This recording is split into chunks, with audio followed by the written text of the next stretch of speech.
This is the video we are playing from Indian Army at the Great Wall of China. So quite pertinent to our weekly series on discourse on defense and strategic affairs.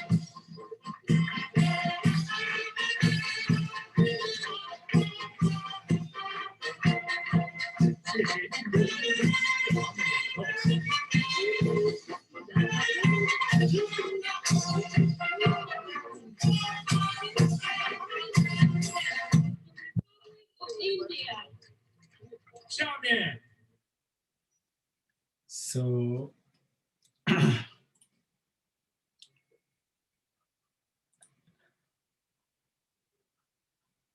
yes, we are just awaiting Dr. Arvind Agarwal to join in. Prabhat sir, have you joined us? Yes. So let's recapitulate. Welcome to today's some I would say pre-session talk we can have. Uh, so so Prabhat sir, just a recapitulation like what all we have covered so far in all these Saturdays.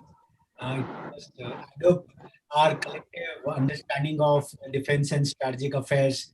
Collectively, today happens to be the auspicious day of Guru Purnima. So quite important that Yeah. Hello. yeah, Prabhat sir, please. Yeah. Is it audible? Yeah, loud and clear.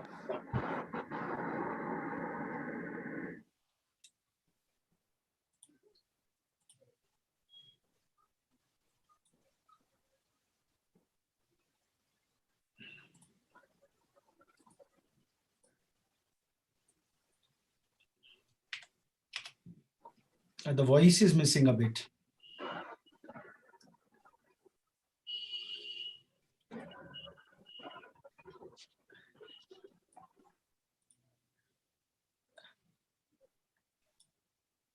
Uh, yes, now it came. I uh,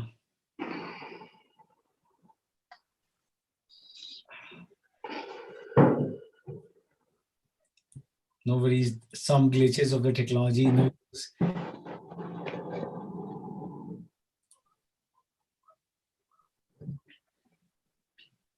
maybe till Prabhat sir comes in, I would request Shivdas da because he has been our quite a witness to these sessions and he has been contributing them phenomenally.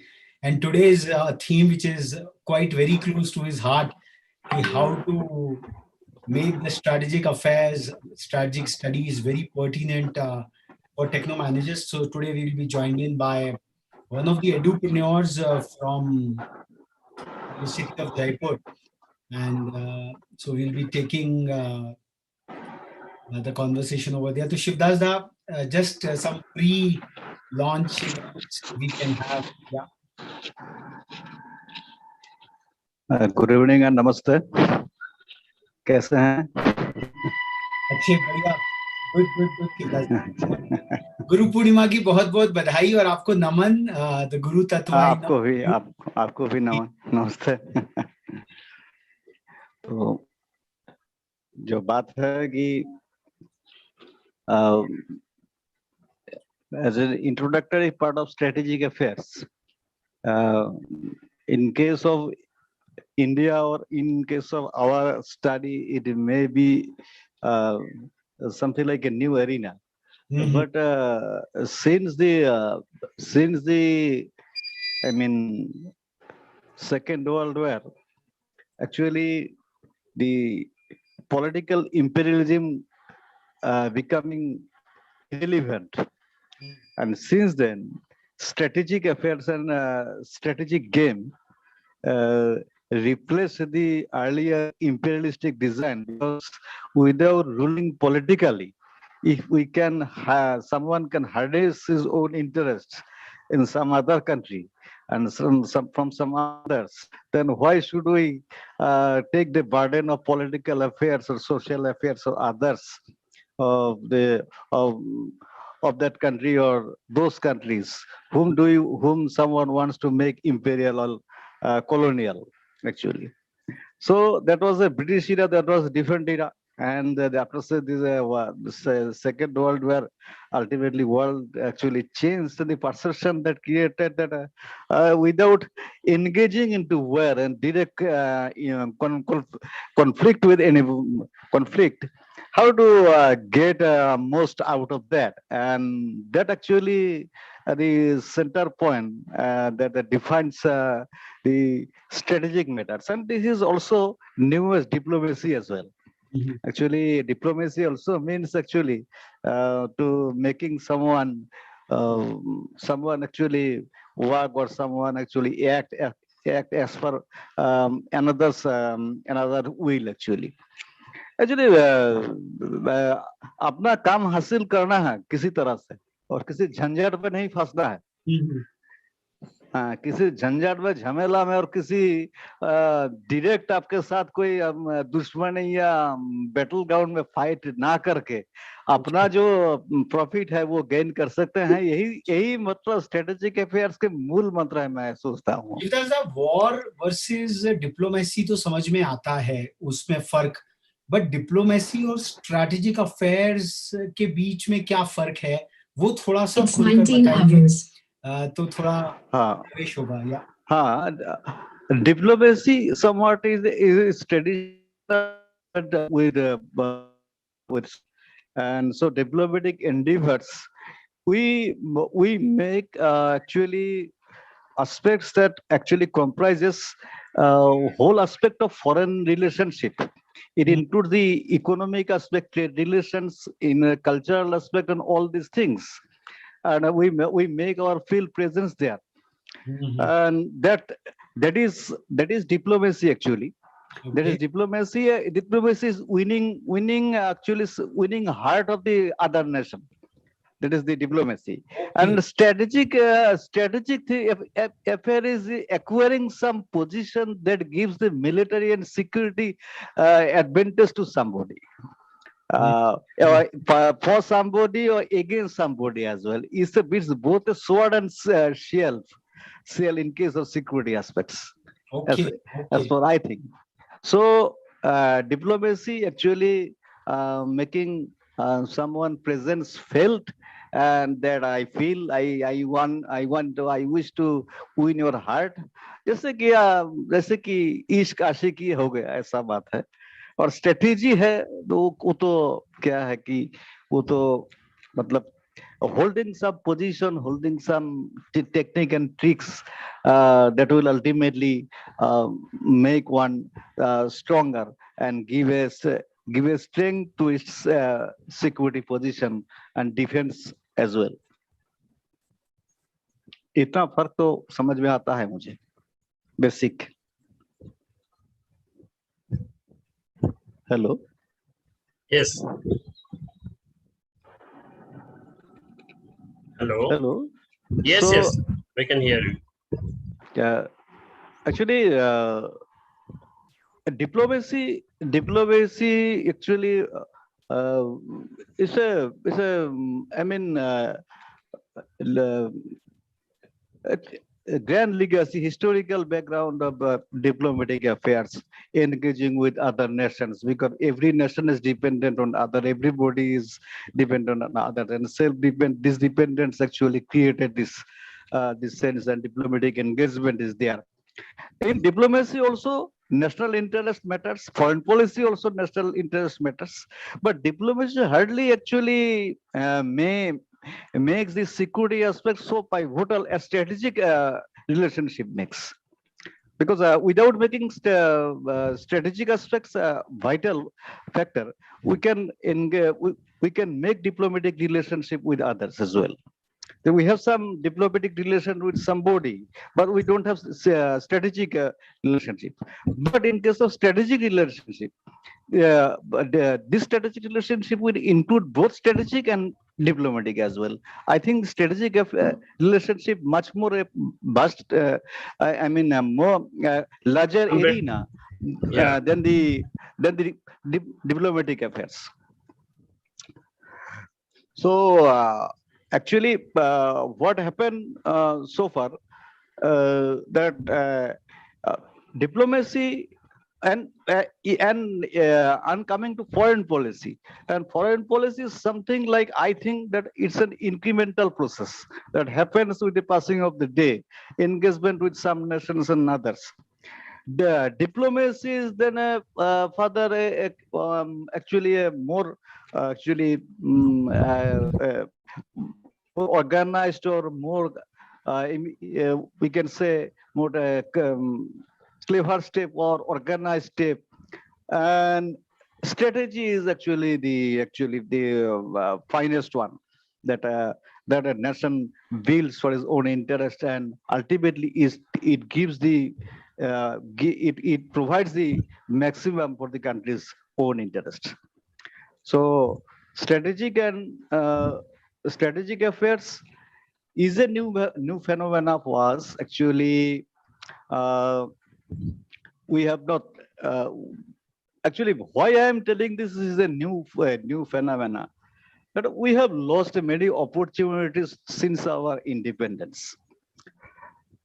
Uh, Actually, whenever we discuss our history, we have the tendency that we try to cover up our own failure.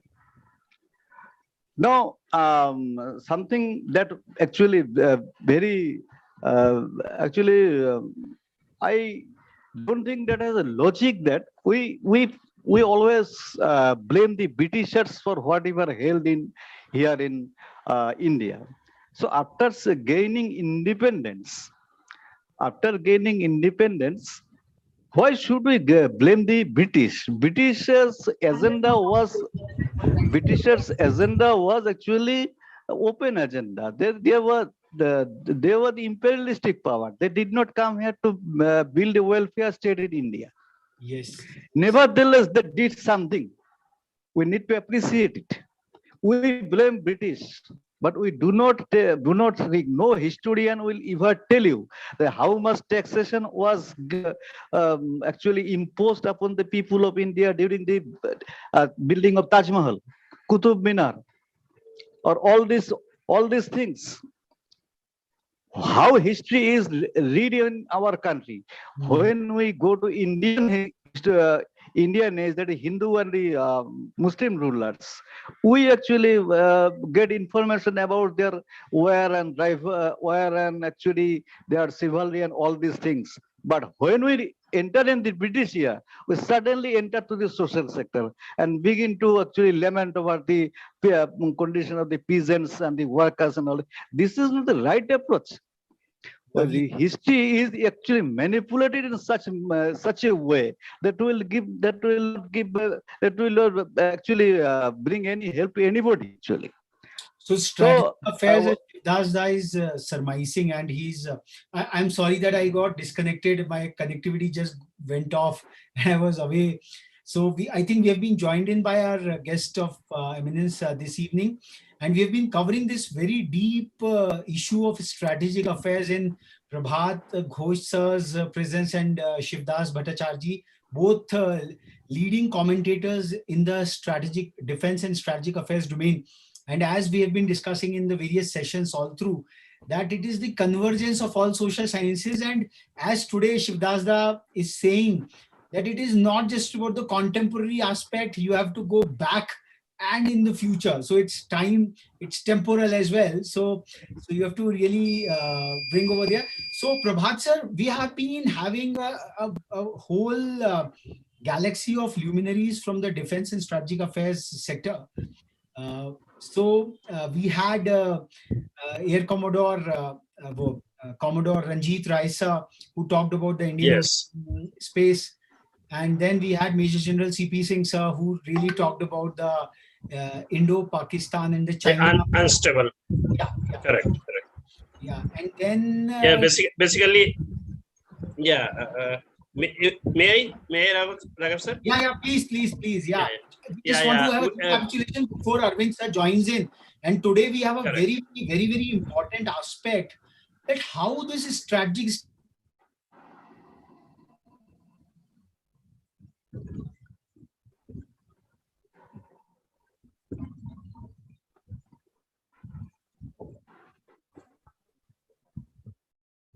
Hello.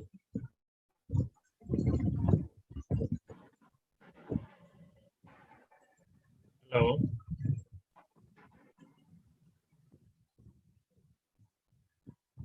Maybe because of some technical issues.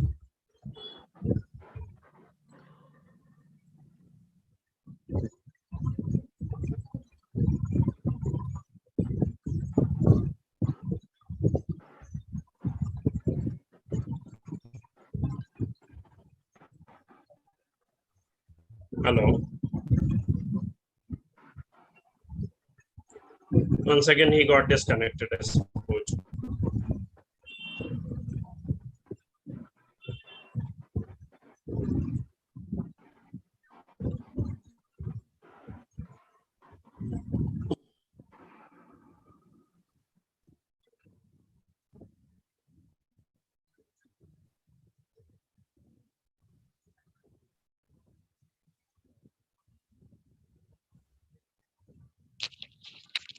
Hello. Yeah, good evening. Good evening, sir.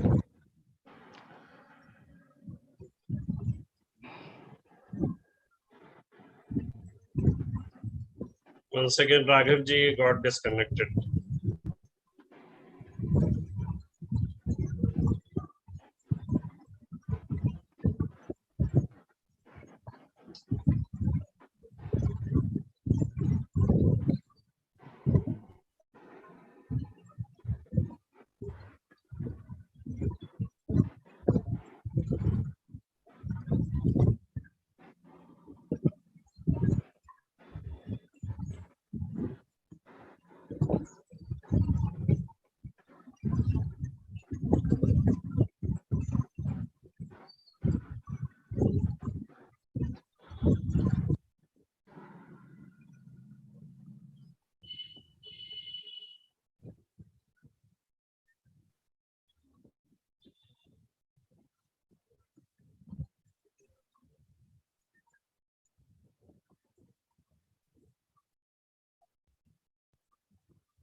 Seems like some technology is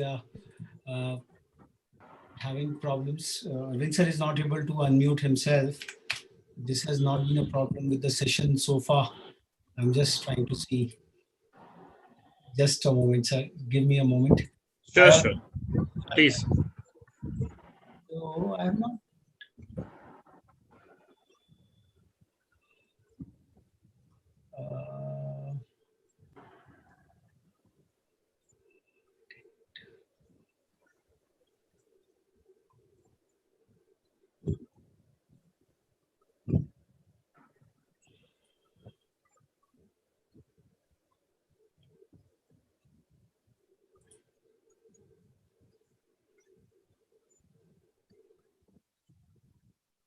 How is it happening? No, Sir, Arvind sir is not able to unmute himself and his video is not showing up. I don't know why this problem. no. I mean, is it? I suppose this is from his side only, so he needs to correct it. No, he just called me up. He said he's not able to do it because we have not put up any restrictions for that. Yeah, yeah. Actually, this is not there. Okay, let me call him.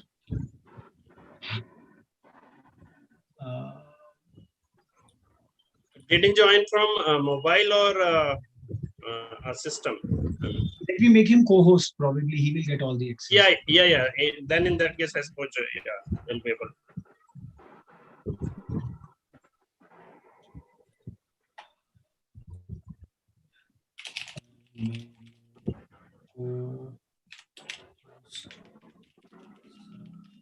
Hope this solves the problem. Yeah.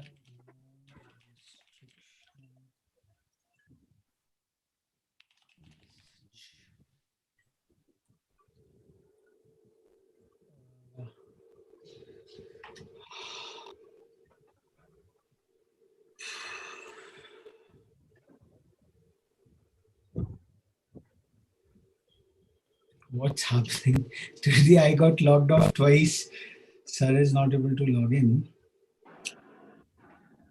Okay.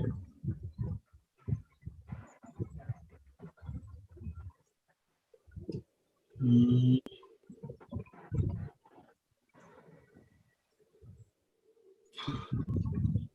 Should I have another meeting or what? Like, is the problem from our side or what? No, I don't think this is from our side. He must. He has to go with the correction.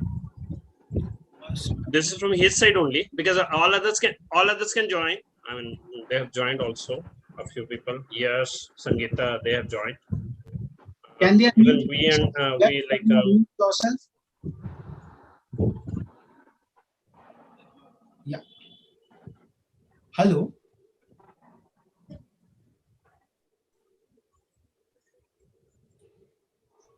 Okay, sir.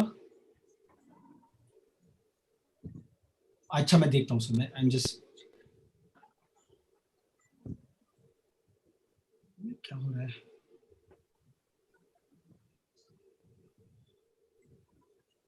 Can he listen to us? No, he's not able to unmute himself. Huh? He has sent some screenshot. Okay. But he can listen to us. What we are talking about, he can listen to us, right? He's listening to us. So should I set up another meeting or what? Like fresh?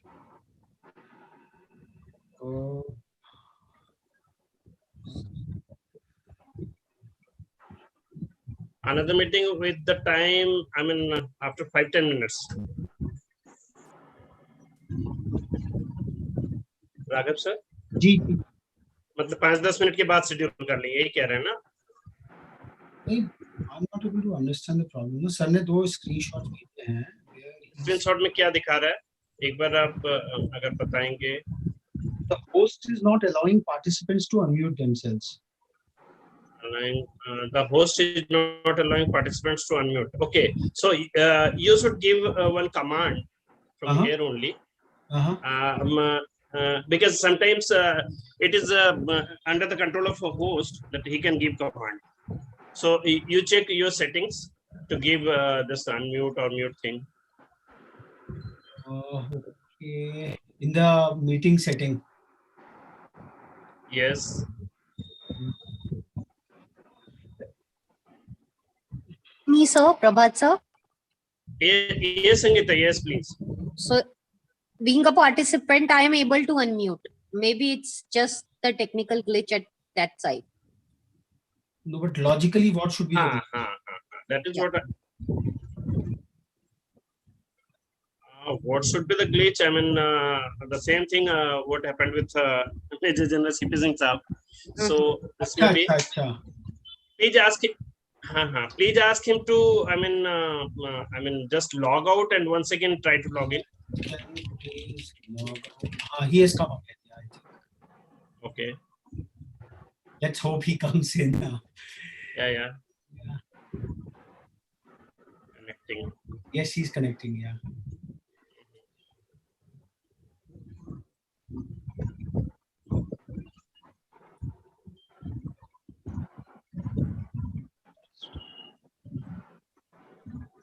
Yeah, we have got him. Yeah. Welcome, sir. Welcome.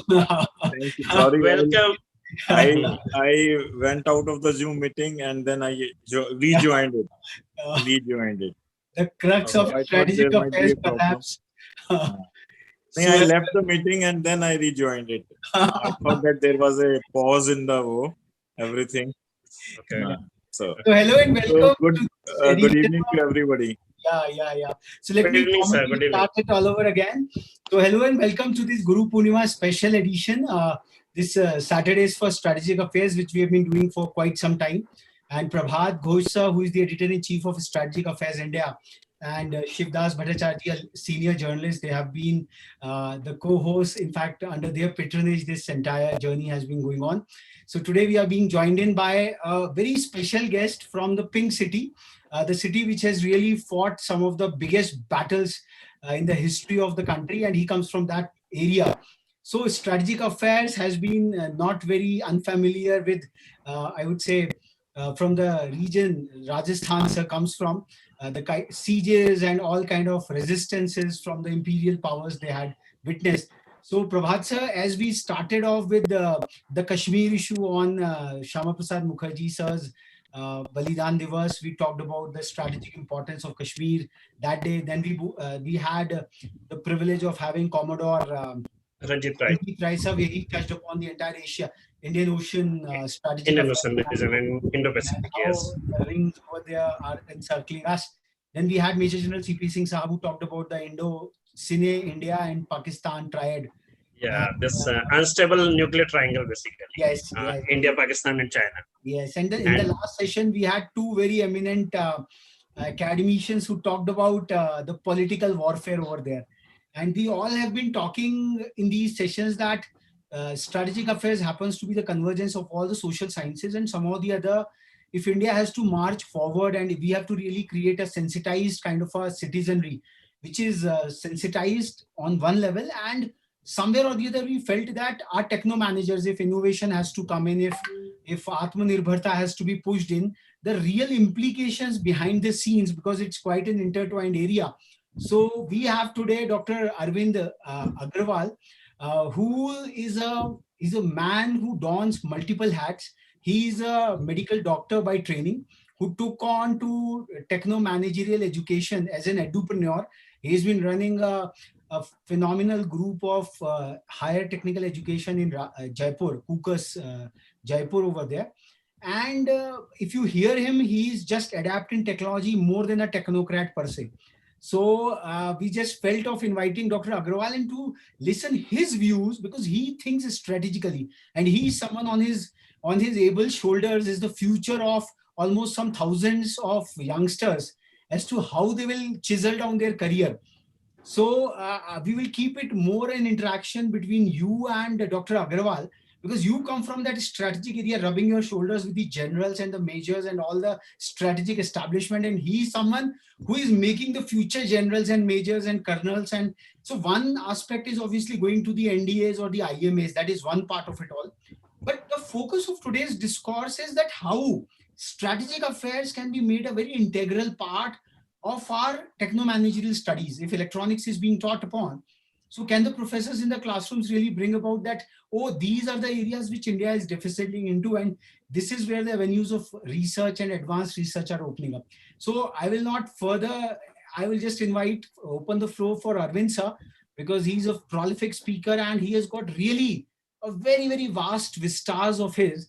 So first of all, we will listen to him as to what he really thinks. He has some very, very original, innovative ideas which probably can be really structured at a larger design. So over to Dr. Arvind Agarwal. Sorry for all the glitches, but we are living in a VUCA environment, and power shutdowns and internet breakages, they are just very normal. Over to Dr. Agarwal, sir. Thank you for giving such an elaborate introduction. Strategically, we are in a position where we have almost contained Pakistan, and we have almost contained terrorism, and especially internal terrorism, which was a big factor during 2014 when Simi and Indian Mujahideen was there.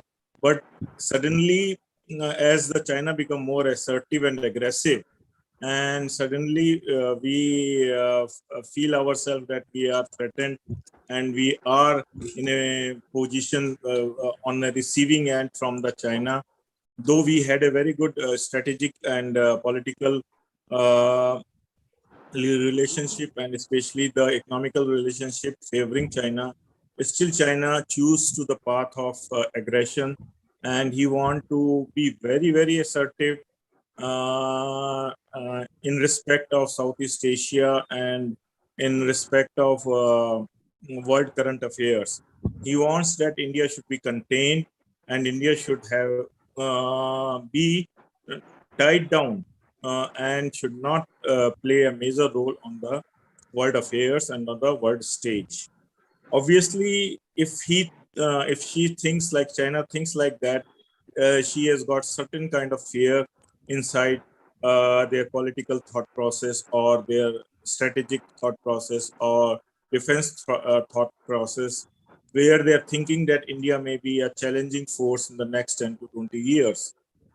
Right now, I think we are in a position to contain China, but we are not in a position to challenge the China. For that, we require a lot of efforts, require a lot of strategic vision. And though last 5 years has been good for us for Atmanirbhar, and Atmanirbhar campaign is good for us, but as the emergency rises, I think, and we are sitting on the very big strategic foreign exchange touching $610 billion. So it is much better that we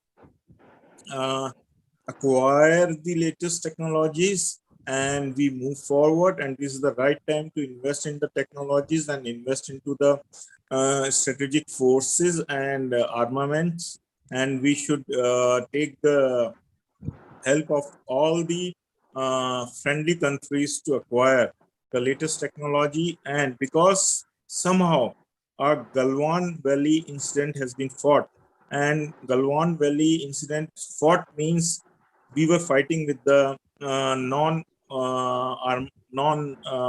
bullets, and still the status is that since 1962 not a single bullet is fired. 1965 not a single bullet is fired on India-China border, but border issue has not been solved. That is a great concern. We have been showing a great patience, and we have been waiting for a great outcome, and we have been continuously diplomatically engaged with China, but China has settled its border with the Russia, but has not settled its border with the India, because he has some issues with India, and India becoming a not IT global. We are the highest IT global technologies, but we are not strategically and militarily and economically. Still, we are behind China. So they want to keep this status quo by suppressing it. And I must say that China has taken a very important post during Corona. I still remember during March when the Corona strike, March 2020, and it was, I don't know what happened, that because of Corona, our forces abandoned the forward post, which were used to be with us. And that time China got the chance to strategically move forward for another, say 18 to 20 kilometers. And then this engagement has not taken place. This engagement is taking a lot of time, which was not there before the engagement. And this engagement was like a 1 month or 2 month process, but now it is over 1 year, and we have to work very hard to push them back, and they are not ready to give us the strategic point and strategic places to give us back. And they are continuously adopting the pearl of necklace strategy and surrounding India, because India is in a strategic position to control their Malacca Strait, and to counter that, they are controlling the sting of pearls policy. So we are breaking up. Our diplomacy is very strong. Our soft skills are very strong. Our cooperation with the friendly countries are very strong. And suddenly, China has got a hit because of Corona. But in the process, they have hit us also, and they have occupied our territory. And we are finding it difficult to remove them from our territory by force. It is very difficult. By diplomacy, it is becoming increasingly difficult, and only the way is military engagement and talks, which is left on the table to do something and to move forward and to normalize India-China relationship. That is the affair of the strategy. Sir, I would like to say comment. That's really before I asked some question to Dr. Agarwal, I was interviewing him on some futuristic technologies, and his authority on this subject, as you are a a deep dive into the strategic affairs. He comes as a doyen of the Indo-China affairs, the kind of clarity, the kind of comprehensiveness he has. So we would really like to acknowledge you, and something coming out from a techno-managerial institution. This is really very very encouraging. तो मेरा पहला सवाल तो sir ये है, सवाल नहीं है, पहला तो एक कमेंट था कि how do you don so many hats and this kind of deep dive, because this is what the people from the strategic affairs community feel pride in, कि हम लोग जानते हैं क्या macros हैं. So how come this at your end? ये राज क्या है? Because you are an educator और आज बुद्ध पूर्णिमा, गुरु पूर्णिमा है, तो गुरु से उसका ज्ञान निकालना बड़ा जरूरी है कि Sir, it is all about the passion and how you love your country. Okay. Because we have to daily stand in front of the students and give them some passion, strategic talks, technology, and we have to continue them motivate. Certain students are motivated by the passion about the strategic affairs. They are motivated about the army, joining Air Force and Navy. We are the colleges. We are providing all army, Navy, and the Air Force to recruit from us. So it is a passion about the knowledge and the passion to give the knowledge to our student for a better future and better understanding. You are providing me the platform to speak, but I speak daily this on my own platform, my own auditorium to the students and talk them and tell them what is going on and how your future will be shaped and what next 4 years is important to India. So we have to be very, very upgraded and know everything to tell something to the students. That's the passion. So the guru holds it all. उनके पास सारा ज्ञान रहना पड़ता ही है by dint of their profession. So sir, within the youngsters, what kind of interest, what percentage of the students are actually having an interest or inclination towards defense and strategic affairs as such? Sir, yeah, almost 20% of the students are interested. Okay. And this year we have opened a Arya Defense Academy. Mhm. We are doing the BSc courses with NDA training and Air Force training. And for the last 10 years, our college was the single college to FCAT, that is Air Force Common Admission Test. And we were giving them around 5,000 students were used to appear in their exam, paper and pencil, and we used to provide all the facility for the FCAT examination. Now it has moved to online. Still it is with us, but because a lot of people are appearing in FCAT, so FCAT is one of the leading attracts to the students. Then Navy also and the Army also. And CDS is very important, and NDA after examination, after admission in our colleges, maybe 10 or 15 students leave that they have got NDA selection, so we are leaving engineering. So we are giving them all the kind of support. Great. Same was the sir. Just to tell you a bit of personal, but same was the case with my nephew also. He got qualified for this NIT Durgapur. He got admission there. Then he shifted to NIT Jaipur. He got admission there now, and along with this, he got qualified for NDA as well. So he did not go for NDA, but he is now pursuing his BTech from NIT Jaipur. Okay. So this is the case. What you told basically about 15 students. So in our case, around 5 or 10 people students leave engineering, and maybe because he is pursuing engineering from NIT Jaipur, so he thought that engineering is a better career, and he may join later. Yes. He may join later. Yes, that may be. Later. Yeah. So since today's session is dedicated to Guru Purnima is today's Guru Purnima. So I mean, it was really insightful, sir, what you told about. And sir, I am open to any question about strategy, about army, about navy. I am open to all kind of weaponry.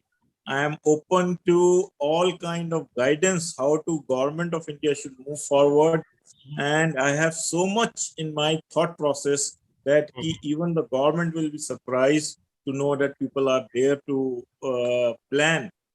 I will send you how I have planned how to get uh, the government of India should spend $100 billion in next 10 years, $10 billion to acquire more than 28 squadrons. I have Yes. breaking them. And in Because, right, you our are. CDS is saying, Bipin Rawat sir is saying that we will be in a staggered manner, we will be buying the multi-role aircraft. Yeah, that's very right. We are basically deficient in that, and we have less of squadrons, what is required actually as of now. So that is very important. Yeah. Now handing over to Raghav sir and then Siddharth sir.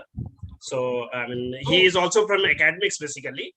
He is also guru. He is from academic background. From yeah. Please Raghav sir, go ahead. You talked about the Indo-China theater of operations, and you talked about very clearly. You really presented the real challenge what India and China geostrategic relations are all about. Now you said that on the weaponry frontier, because a lot of modernization is happening, and we collectively would be commemorating the Manohar Parakar Prashasti for Defense and Strategic Affairs. And because on the popular demand, it is being moved from Kargil Vijay Divas to the eve of independence, so that more and more strategic people can come in. That was because people were visiting Moscow and other places. So in defense and strategic circles, connecting remains a challenge over there. So आपकी दृष्टि में, what if you were the, I ask you because you come from the academy, and हम लोगों को बचपन में हमारे गुरु लोग कहते थे इस पे निबंध लिखो, if I were the Prime Minister of India. So if I were the Defense Minister of India, तो आप एक बृहद जो आपका विजन है, this is the platform, because this is an academic platform and we can extrapolate it upon there. And as you said that 20% plus students are really interested in defense services per se. So आपके हिसाब से India की जो overall security doctrine एक सारांश, एक सूक्ष्मता के रूप में, how would you like to present it across? That would be really illuminating for all of us. Is it to me? Yes, sir. Yes, sir. Yes, sir. Okay. Thank you. You are our guest of eminence. We are just students. Okay. Oh, yeah. And the best part of India is that India is becoming self-reliant in the product killers. There are two things. They are products and they are product killers. So if we apply a Russian strategy, if we see in 80s and 90s, Russian was breakdown and bankrupt, and they could not put so much money in the enhancement of armaments. So what they concentrated was the product killers. And USA was making aircraft, F-35 Stealth aircraft, and the biggest of the Navy and biggest of the Air Force. But to counter them, the USSR started making hypersonic missiles, and the cost of a product killer is very low. And right now, Russia is ahead in hypersonic missile system. Hypersonic missile system, by definition, is Mach 4 speed, or maybe 4 to 7. And they have started with the ramjet engines and the solid booster engines. And their strategy was to create a coverage in a way that USA may not penetrate their borders. They not Air Force, they cannot violate their Air Force, because they were not lacking that kind of product development, and they didn't have that kind of money to develop the products of the highest quality, like F-35, which is like a 300 million plane. So what they did is they started making missiles. Missiles is like a 5 million, and it can shoot down one F-35 with a pilot. That was a huge cost. And similarly, we also applied, and during Atalji, we cooperated with the Russian agencies, and we started production of BrahMos. That is very missile from BrahMos, Brahmaputra, and Moses from the Moscow. And we also started making the strategic move of product killers. And we are, believe me, we are still very much ahead of the avionics from China. Okay. We may not be able to make a aircraft, but if it comes to avionics, avionics means aviation plus electronics. The word is avionics.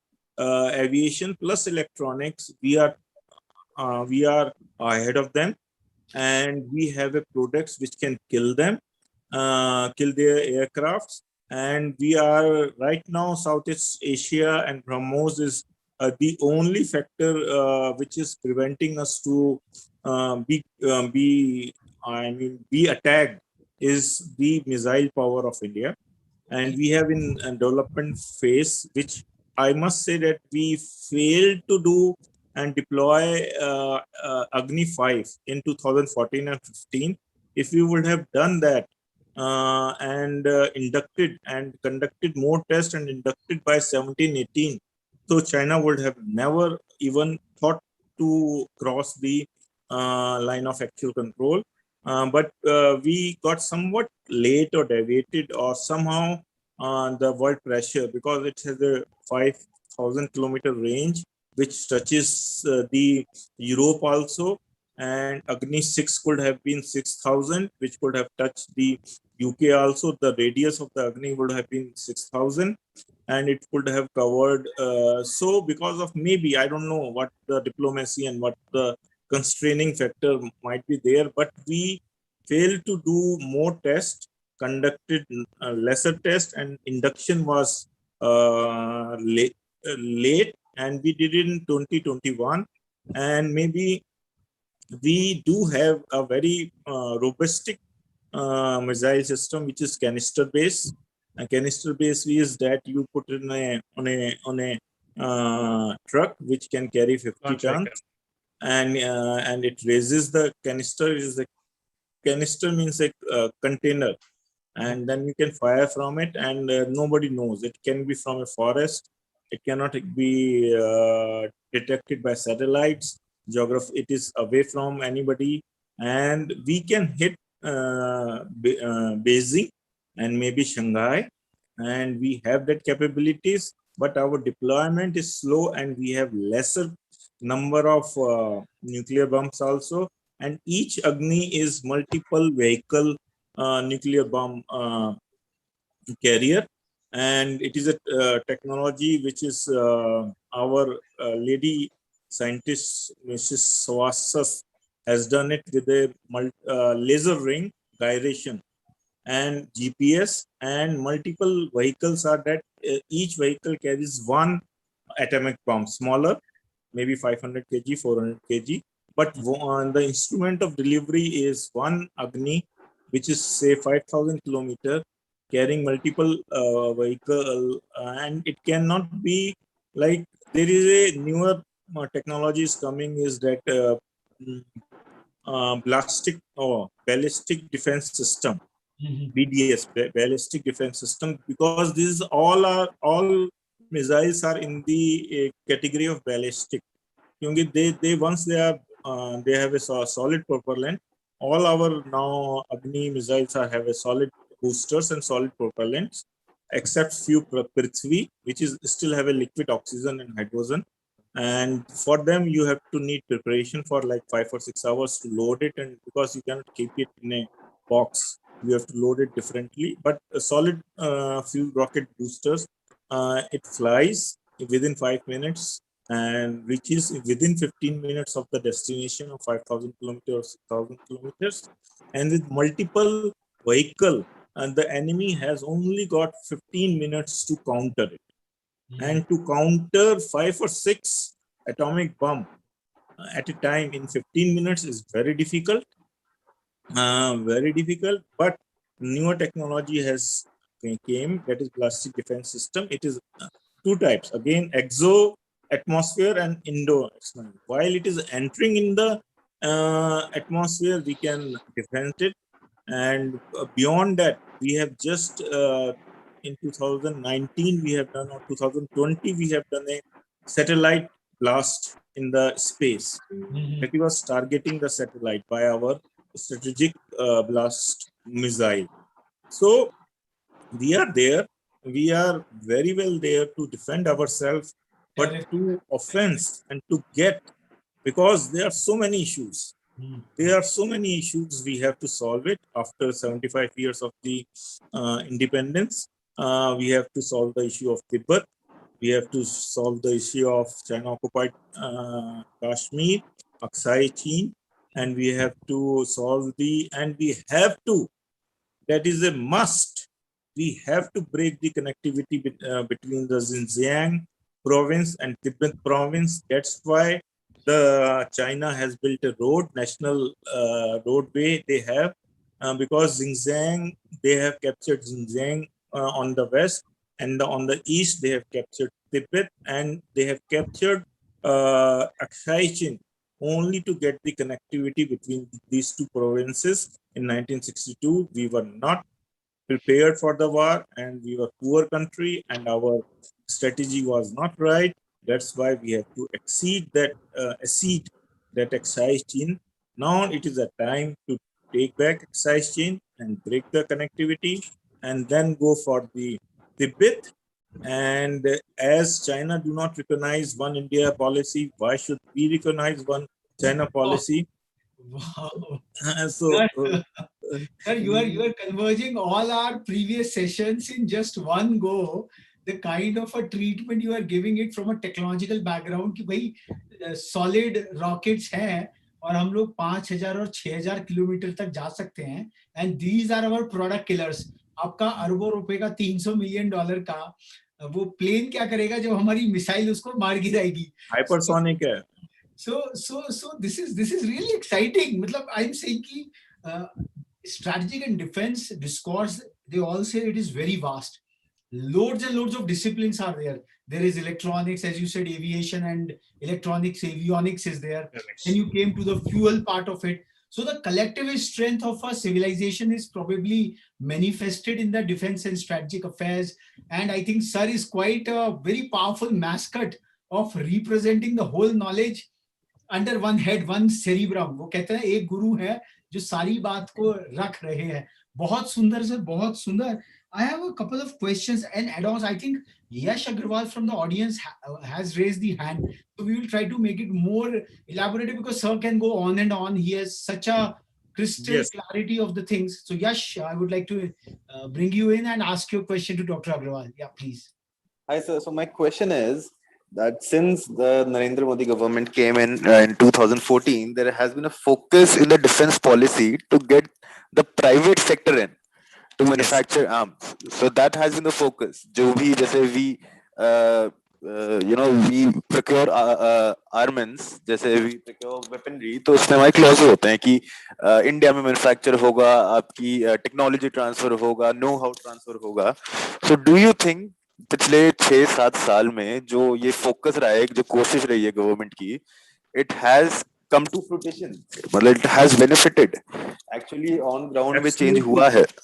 Absolutely, you are very right to say that we have catapulted ourselves to a next level, and we are working on a next level. The kind of DRDO, and the government has made a new aerodynamic limited, which is enhancing the production of the AMCA, that is Advanced Medium Combat Aircraft, and Tejas MK2. These are all new initiatives taken by the new government. And the issue is that we, I don't know, you know or not, at least in 1980, China decided to become the #1 country in the world with the aim of becoming economically #1, militarily #1, financially #1, and everything #1. But they progressed so fast that they achieved everything by almost on the verge of achieving everything by 2010-15. And because of that, they suddenly become so assertive.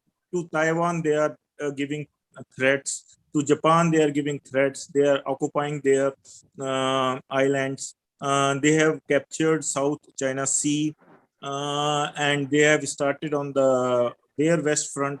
That is our east front of the line of control. So suddenly they have become both ambitious, aggressive, assertive, and they want to rule the world.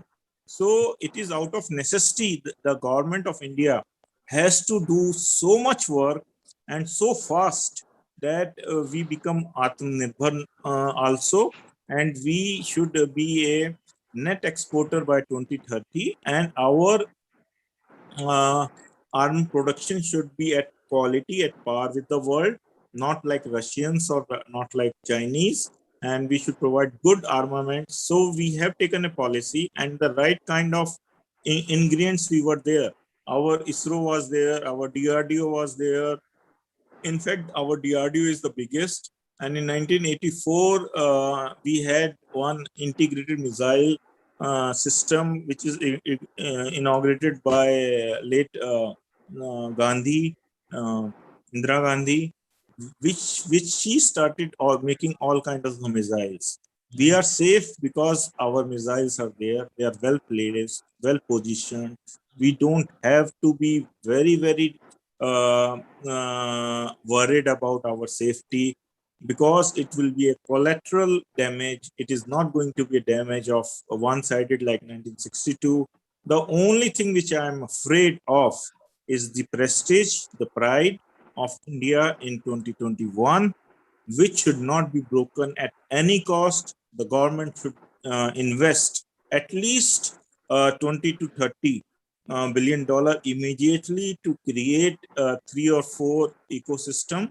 They might have to import, that is UAV, that is predators and the drones and bombers. These two things we are really lacking.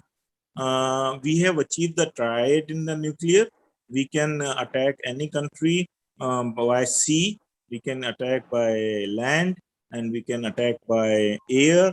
Rafale is good enough, Jaguar is good enough to carry the atomic bomb and bomb the other country with nuclear. So we have a nuclear triad in place.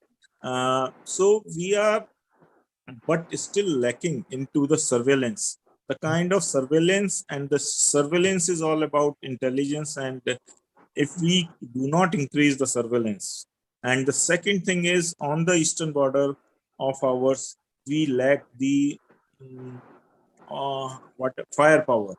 Firepower means, I must say that we should have more ATGS, that is auto like Gophers. We should have more of these things. So we should not lose the firepower. If we lose the Eastern Front, and if we have not developed the infrastructure also. For the last 20 years, we have never developed the infrastructure on the LAC, because we want to break the descent of Chinese soldiers. We were so afraid, and we were not so economically good and economically so rich that we can develop it, and we were afraid that the Chinese force will use our infrastructure to descend faster towards the plains of India, from mountains to the plains.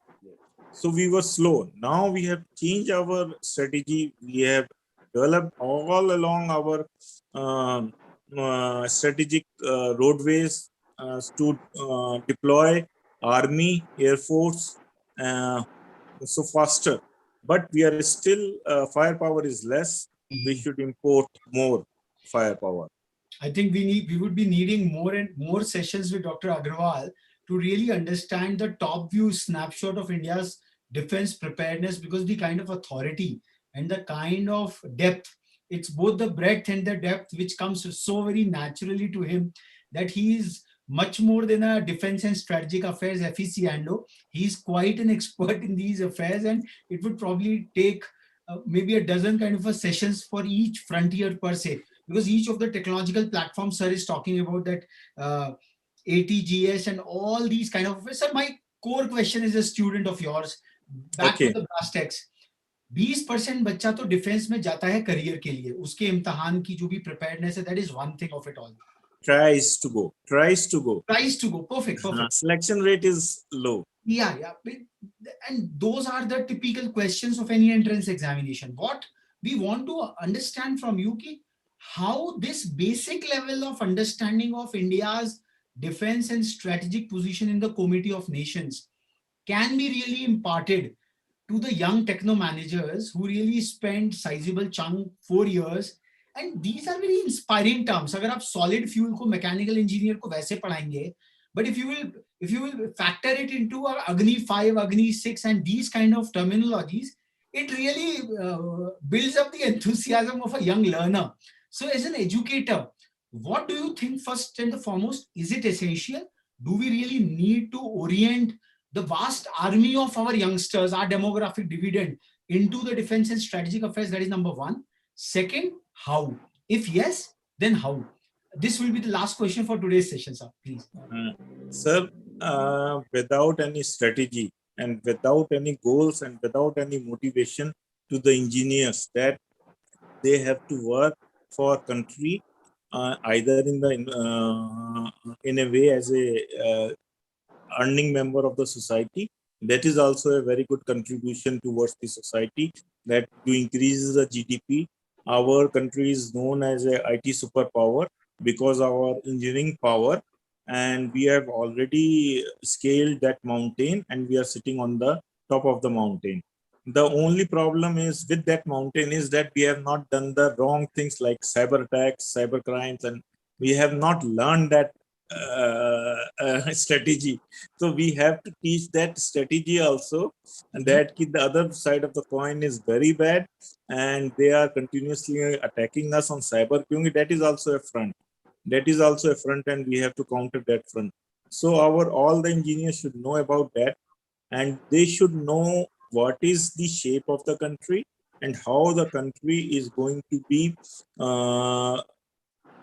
unfold itself in the next 10 years. What are the big goals of the current government, and how they are going to make Atmanirbhar Bharat, and what the defense factories and defense sector job opportunities. I tell you, Raghavji, the first priority of the student during admission I have seen is computer. Today only I was talking to somebody. I told, if you don't want computer, you take mechanical engineering. Mechanical engineering is because L&T and other companies, lot of other companies, and all the ports are coming with making the aircraft, I mean, Navy crafts. So you have the highest chances of getting a job is in the mechanical sector, because mechanical sector is going to boom because of Atmanirbhar Bharat. We are going to make, ultimately we are going to make everything in India. Rifle bullet and aircraft carrier, everything we are going to make in India. So we will be requiring a lot of engineers in mechanical sector also. I think thanks a lot, sir. It could not have been a better session, and that too on a day of Guru Purnima. You have really illuminated. Thank you, sir, again and again. The full moon in the full sector. Like there is no area which you have not covered, right from the jobs. This is only a tip of iceberg. Yeah. We understand it quite good, it is an extempore and it is a tip of iceberg. Yes. So, but what it sells, Prabhat sir, what it really proves, and that strategic and defense affairs have to really become the national mainstream. Yes, and civilians also. This has the power to enthuse the young engineers to take up the problems and challenges across the so-called moron or boring areas of technology, which generally we try to refuse it. But if its application part is actually appended, it is told to them. I think a big continuum of on one side, the challenge of employability gets redressed. On the other side, like all the ordnance factory board has been reconstituted into 6 corporations. So probably a forward and a backward march is probably coming in. And Prabhat said somewhere or the other, the thought process, I think Dr. Agarwal has really opened up that, wo kehte na ki, amidst the pigeons, the cat has gone. So amidst the vast army of our young engineers, techno-managers who need these challenges, and that is where patriotism, nationalism in its rightful aspect. Sir said that cyber attack, but that is also a cyber defense.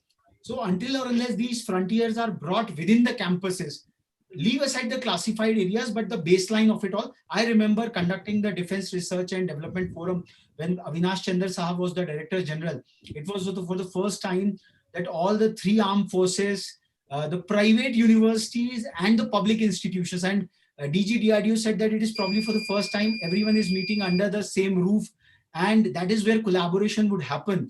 And it is not just the IITs or the NITs alone where the defense research project should go.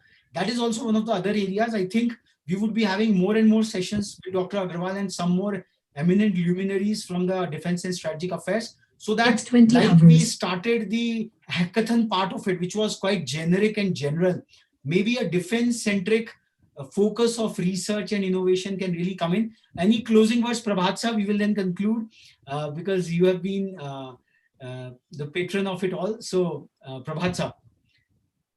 Yes, I mean, what Dr. Agarwal said, that is, I mean, quite okay. And this should be, I mean, there can be another session also. This should be in sequence because he took many things from, I mean, he took many things.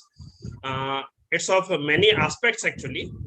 And he brought together things, how connections can be made, how, I mean, this electronics or many of the engineering stream, how, I mean, this defense and the strategic studies, and this area basically require engineers or like, this is actually for technopreneurs, no doubt. And this on this Guru Purnima day, I would like to, I mean, for last word, I would like to invite Shivdas sir, if he has to say some thing. Shivdas sir.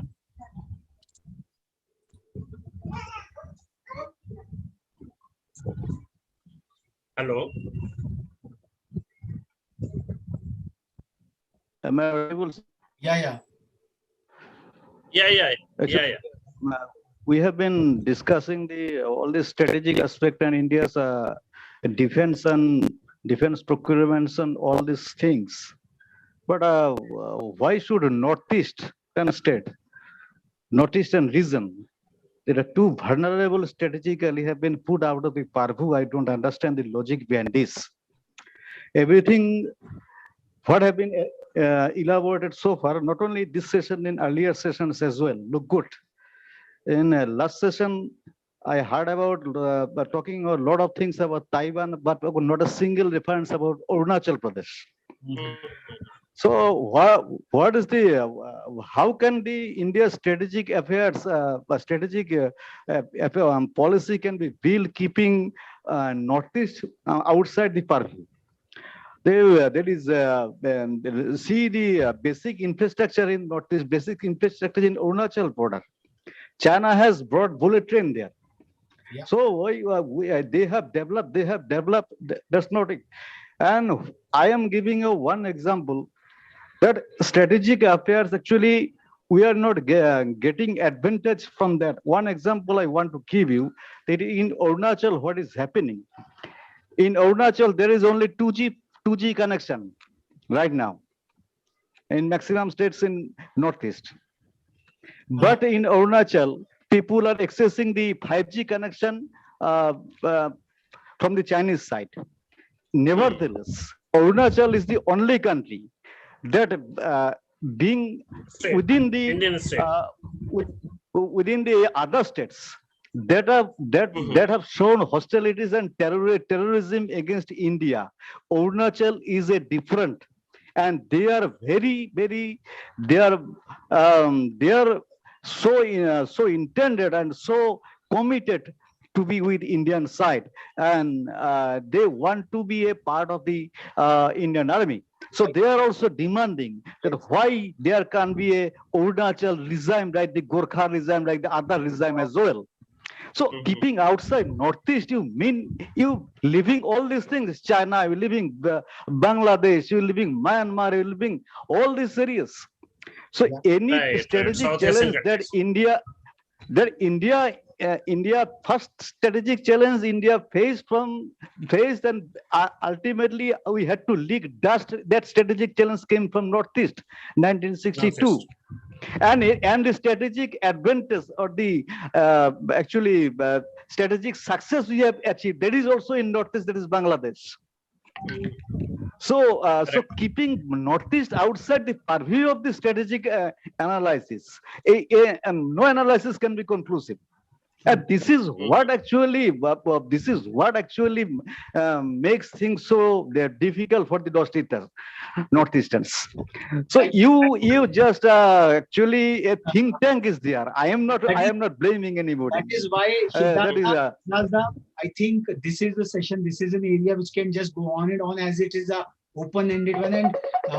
And I think Dr. Agarwal had mentioned. No, just I wanted to add one more thing. One more thing. Yeah.